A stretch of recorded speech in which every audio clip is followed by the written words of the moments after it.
My name is Dr. Ghassan Abu Sitta. My name is Dr. Ghassan Abu Sitta. I am a plastic and reconstructive surgeon. I am a British-Palestinian volunteer with Médecins Sans Frontières.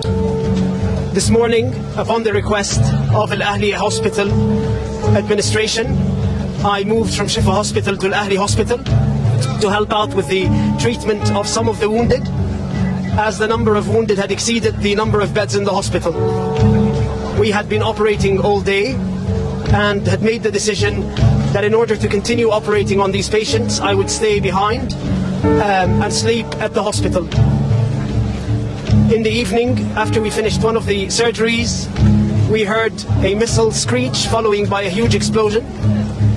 As a result of the explosion, part of the ceiling of the operating room fell. As I moved towards the outside of the operating room and towards the emergency department, we could see bodies of children piled up, both dead, not moving, and wounded. There were several who had been amputated. I tended to a man who had his leg blown off at the thigh. We then carried on trying to resuscitate the patients.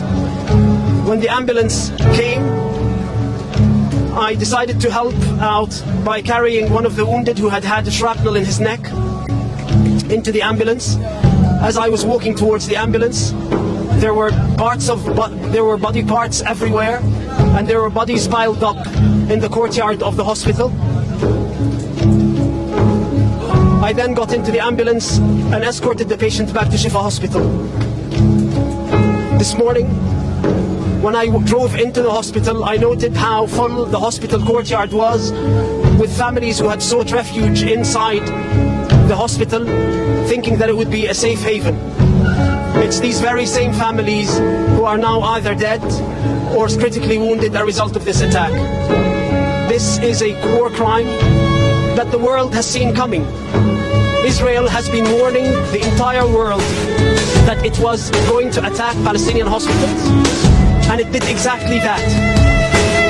Every Western politician who has declared unconditional support for Israel's war effort on the Palestinian people has the blood of these children on their hands. That unconditional support is what led us to this massacre. The impunity that Israel believes it has from its Western allies is what has led to this massacre. No other country feels the impunity to target hospitals and get away with it. What happened today is a war crime, and if the Israelis get away with it again, then more war crimes will be committed and more hospitals will be targeted.